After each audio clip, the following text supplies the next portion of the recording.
बिस्मिल्लाहिर्रहमानिर्रहीम। नाज़रीन अस्सलाम वालेकुम। मैं हूँ आपका मेज़बान साबिर शाकिब वफाकी दारुल इस्लामाबाद से। कुछ ताज़ा तरीन ख़बरें हैं और कुछ एक्टिविटीज़ हो रही हैं, कोशिश करूँगा आप तक कन्वे करूँ। सूरत हाल ये है कि 3.5 साल हो गए और उसके बाद हुकूमत को, और अब कुछ बहुत ज़्यादा तेज़ी देखने में आ रही है। और तेज़ी खामोशी से बज़ाहिर तो यही कहा जा रहा है कि इलेक्शन जो है वो मुकर्ररा वक्त पर होंगे, और इस सिलसिले में वज़ीर-ए-आज़म इमरान खान पूरे 5 साल पूरे करेंगे और उससे पहले कोई उम्मीद न लगाए रखे। ये बात अपनी जगह, लेकिन क्या 5 साल बाद वज़ीर-ए-आज़म इमरान खान ख़ुद भी इलेक्शन करवाना चाहते हैं, यानी कि मुद्दत पूरी होने के बाद, या वज़ीर-ए-आज़म इमरान खान भी कुछ तैयारियां कर रहे हैं नए इलेक्शन की और पाकिस्तान तहरीक इंसाफ को मुतहर्रिक कर रहे हैं? ये ख़ास तौर पे असल बात है। तो अपोजिशन तो इलेक्शन का, नए इलेक्शन की तैयारियां शुरू कर चुकी है। वो खा पाकिस्तान पीपल्स पार्टी हो, खा वो मुस्लिम लीग नवाज़ हो, JUI हो, ये सब के सब नए इलेक्शन की तैयारियां कर रहे हैं। और अब कोई भी नहीं चाहता कि मौजूदा हुकूमत को गिराया जाए, क्योंकि मुस्लिम लीग नवाज़ ख़ास तौर पे बिल्कुल नहीं चाहती कि कोई इन हाउस तब्दीली लाई जाए पंजाब में या मरकज़ में। पाकिस्तान पीपल्स पार्टी ये चाहती है, वो इसलिए चाहती है कि ये सेटअप चलता रहे और इन हाउस तब्दीली ला के मज़ीद खींचा जाए, क्योंकि सिंध में उनकी हुकूमत कायम दायम रहे, ये है। लेकिन PDM मौलाना फजलुर रहमान साहब, मुस्लिम लीग नवाज़, ये नहीं चाहते।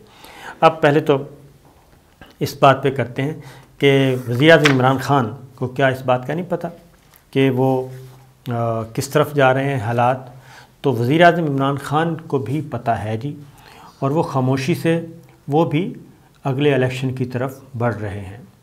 और वो कब करवाना है उन्होंने ये फ़ैसला, ज़ाहिर है वो वज़ीर-ए-आज़म है, वो सबसे आसान काम उनके लिए है कि वो बतौर वज़ीर-ए-आज़म असम्बली तोड़ दें और असम्बली तोड़ के नए इंतखाबात का ऐलान कर दें, क्योंकि पंजाब में उनकी हुकूमत है, खैबर पख्तूनख्वा में उनकी हुकूमत है, मरकज़ में उनकी हुकूमत है, और फिर बलूचिस्तान में वो कोलिशन पार्टनर हैं। तो अगर वो सिर्फ़ मरकज़ पंजाब और खैबर पख्तूनख्वा पे ये अनाउंस कर दें और नए इलेक्शन की तरफ जाने का ऐलान कर दें, तो और पीछे तो फिर सेटअप बाकी नहीं रहेगा। गिलगित बल्तिस्तान में उनकी हुकूमत बन चुकी, कश्मीर में उनकी हुकूमत बन चुकी, ये सब कुछ हो रहा है।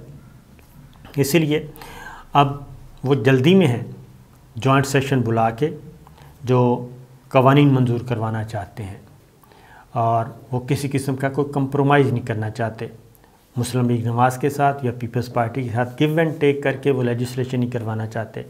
इसलिए उन्होंने इत्तेहादी जमातों का इजलास बुलाया और उनसे बातचीत की। 41 ऑर्डीनेंस हैं इस वक्त मुख्तलिफ। जो सबसे इम्पॉर्टेंट हैं वो नैब ऑर्डीनेंस में तरमीम से हैं, इलेक्ट्रॉनिक वोटिंग मशीन का है, इलेक्टोरल रिफॉर्म्स हैं, और बैरून मुल्क मुकीम पाकिस्तानियों को वोट का हक़ है।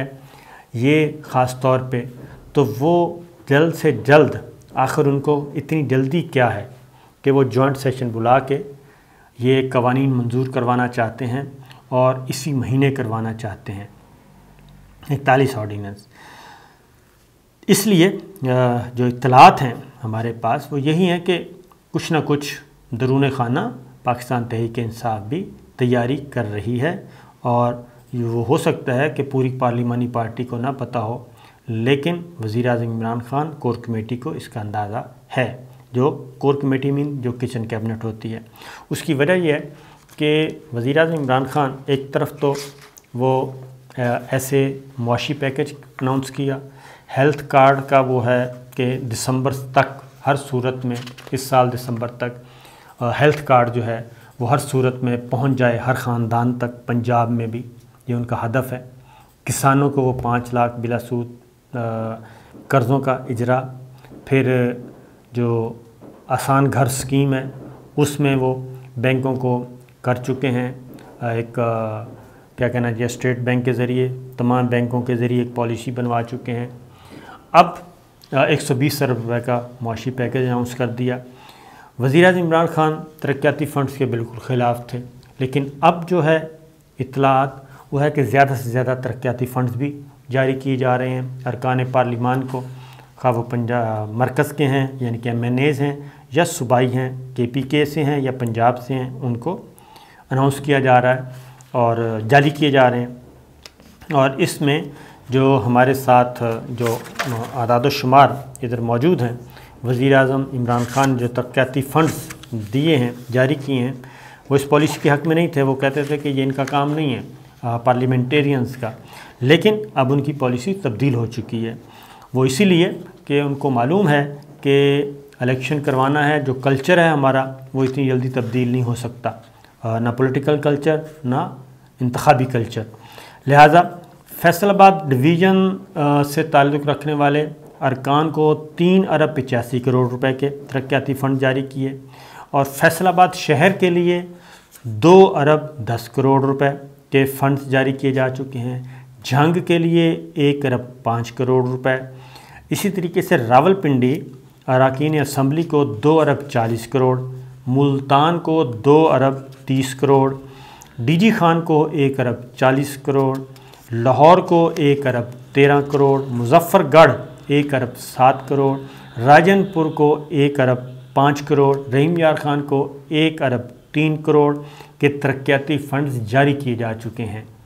اور جہلم، میاں والی، بہاولپور، لیا اور وہاڑی کے لیے 70 کروڑ، خانے وال کے لیے 72 کروڑ، اسی طریقے سے گجرات، چنیوٹ، بھاول نگر، ٹوبا ٹیک سنگھ کے لیے 35 کروڑ کے ترقیاتی فنڈز جاری کیے جا چکے ہیں۔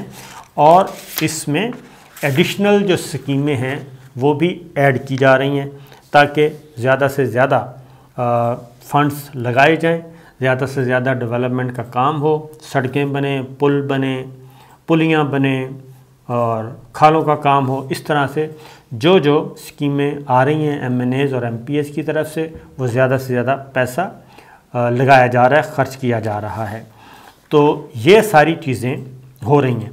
اب عمران خان صاحب کو متعدد بار یہ کہا گیا کہ ان کے اپنے لوگ جو ہیں وہ یہ کہتے ہیں، اور خاص طور پہ اور پھر اگر آپ نے پارلیمان کو چلانا ہے اور پارلیمنٹری سسٹم کو چلانا ہے تو اس میں ضروری ہوتا ہے کہ آپ کے اختلافات اپنی جگہ، حکومت اپوزیشن کے اور مار کے اپنی جگہ، لیکن ورکنگ ریلیشن شپ ہوتی ہے، بات چیت کی جاتی ہے، اور لیجسلیشن کے موقع پہ اور امپورٹنٹ ایشوز ہوتے ہیں، نیشنل سیکورٹی کے معاملات ہوتے ہیں، لیکن وہاں پہ بھی ابھی تک عمران خان صاحب اپنا موقف سے پیچھے نہیں ہٹے، اور وہ ابھی بھی کہہ رہے ہیں، اور یہ بات اب تواتر کے ساتھ کہہ رہے ہیں۔ اس کا بیک گراؤنڈ کیا ہے یہ وزیر اعظم عمران خان صاحب خود بتا سکتے ہیں، یا پھر PTI کے لوگ جو کہ بہت ان کے قریب ہیں وہ بتا سکتے ہیں۔ وہ یہ کہتے ہیں کہ میں نے 2 خاندانوں سے کسی قسم کی کوئی بات چیت نہیں کرنی، اور 2 خاندانوں سے بات چیت کرنے کا مطلب ہے کہ میں نے لٹیروں سے بات کر لی اور چوروں سے اور ڈاکوؤں سے بات کر لی، یہ نہیں ہو سکتا۔ اور گزشتہ 30 برسوں میں انہی 2 بڑے خاندانوں نے وہ کہتے ہیں لوٹا ہے ملک کو، لہٰذا وہ بالکل اس پہ تیار نہیں ہیں۔ اب یہ بات انہوں نے تواتر سے دوبارہ کہنا شروع کر دی ہے، اور ایک طرف اناؤنس کر رہے ہیں، دوسری طرف بار بار 2 خاندانوں سے مراد ہے پیپلز پارٹی اور نواز شریف، مسلم لیگ نواز، کیونکہ 2 خاندانوں کا مطلب ہے کہ 2 سیاسی جماعتوں کے ساتھ انہوں نے کوئی بات نہیں کرنی، اور اگر آپ نے ان 2 خاندانوں سے بات کرنی ہے تو ظاہر ہے پیپلز پارٹی اور مسلم لیگ نواز سے بات کرنی پڑے گی۔ وہ کہتے ہیں میں نے ان سے بات نہیں کرنی۔ اب اس کا خان صاحب خود ہی بتا سکتے ہیں کہ آخر وہ یہ بات بار بار کیوں دوبارہ سے کرنا شروع ہو گئے ہیں۔ کیا ان کو کوئی کہا جا رہا ہے کہ آپ ان سے بات کر لیں، یا پھر از خود وہ یہ بات کر رہے ہیں؟ تو لگتا یہی ہے کہ شاید پارٹی کے اندر بھی ایک پریشر موجود ہے، اور پارٹی کے اندر بہت سارے ایسے لوگ ہیں جو یہ کہتے ہیں کہ جناب حکومت اور اپوزیشن بالکل ایک دوسرے کے مخالف ہوتے ہیں، لیکن جہاں پہ آپ نے پارلیمان کو چلانا ہے، لیجسلیشن کرنی ہے، وہاں پہ آپ کو گیو اینڈ ٹیک کرنا ہوتا ہے، اور ان کی آراء کو بھی اس میں سمونا پڑتا ہے۔ یہاں تک کہ چیئرمین نیب کی تقرری ہے، وزیر اعظم عمران خان کہتے ہیں شہباز شریف صاحب سے میں نے بات نہیں کرنی، प्रेसिडेंट उसका वाया मीडिया निकाला गया, चलें जी प्रेसिडेंट को ही इख्तियार दे देते हैं। तो प्रेसिडेंट भी उसी शहबाज शरीफ से बात कर रहे हैं, प्रेसिडेंट भी वही हैं जो पीटीआई के ही हैं, और मुशावरत इनडायरेक्टली तो इधर से ही, क्योंकि प्रेसिडेंट ने तो कोई चेयरमैन नैब के नाम नहीं देने, नाम तो खान साहब ने देने हैं, प्राइम मिनिस्टर ने देने हैं, और प्राइम मिनिस्टर से ही ओके होके जाएंगे। तो ये सारी चीज़ें चल रही है कि point of no return, deadlock, और ये बार बार दोबारा क्यों उन्होंने ये कहना शुरू कर दिया है। तो इसलिए जो मुझे लग रहा है कि हालात खान साहब भी उसी तरफ ही जा रहे हैं, तैयारी कर रहे हैं, और किसी अच्छे मुनासिब वक्त की तलाश में कि जैसे गवर्नमेंट का परसेप्शन नैरेटिव बेहतर हो और मीडिया में ज़रा उनकी अच्छी हो जाए, माहौल बन जाए, तो वो नए इलेक्शन की तरफ जा सकते हैं। उसकी वजह यह है कि दूसरी जानिब आप आ जाएं, अब महंगाई वाले मामले में गो कि अभी तक अपोजिशन को कोई पजीराई नहीं मिली, लेकिन सफ़बंदी हो रही है। शहबाज शरीफ साहब एक्टिव हो गए हैं, और मरियम सफदर साहिबा ने भी उनको स्पेस दे दी है खामोशी से। अब वो उस तरह से रिएक्ट नहीं कर रही जैसे कि माजी करीब में किया जाता था। वो फ़ौरन मैदान में आती थी और शहबाज शरीफ साहब को कट लगाती थी। अब वो नहीं है। अब शहबाज शरीफ साहब को फ्री हैंड मिल गया है। वो नवाज़ शरीफ साहब ने, मरियम सफदर साहिबा ने मजबूरी के तहत दिया, अंडरस्टैंडिंग के तहत दिया, या स्ट्रेटजी ही ये है, लेकिन उनको एक स्पेस मिल गई है, एक विंडो मिल गया है। अब उसमें उन्होंने काम करना शुरू कर दिया है।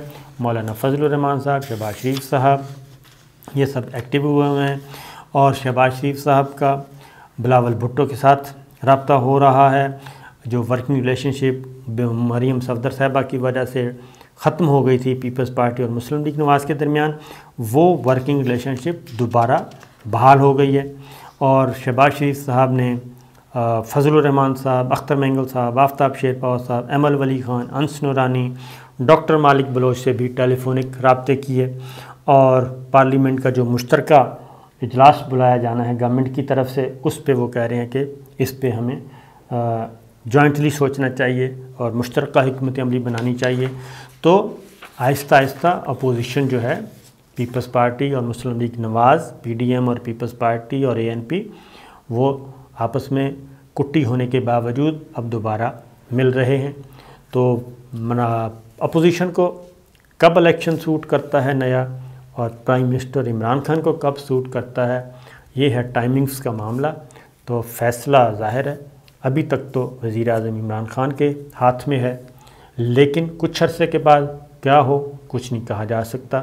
तो ये बड़ी दिलचस्प सूरत हाल है। तो देखते हैं जनाब आने वाले दिनों में क्या होता है। इजाज़त दीजिए, अल्लाह हाफ़िज़।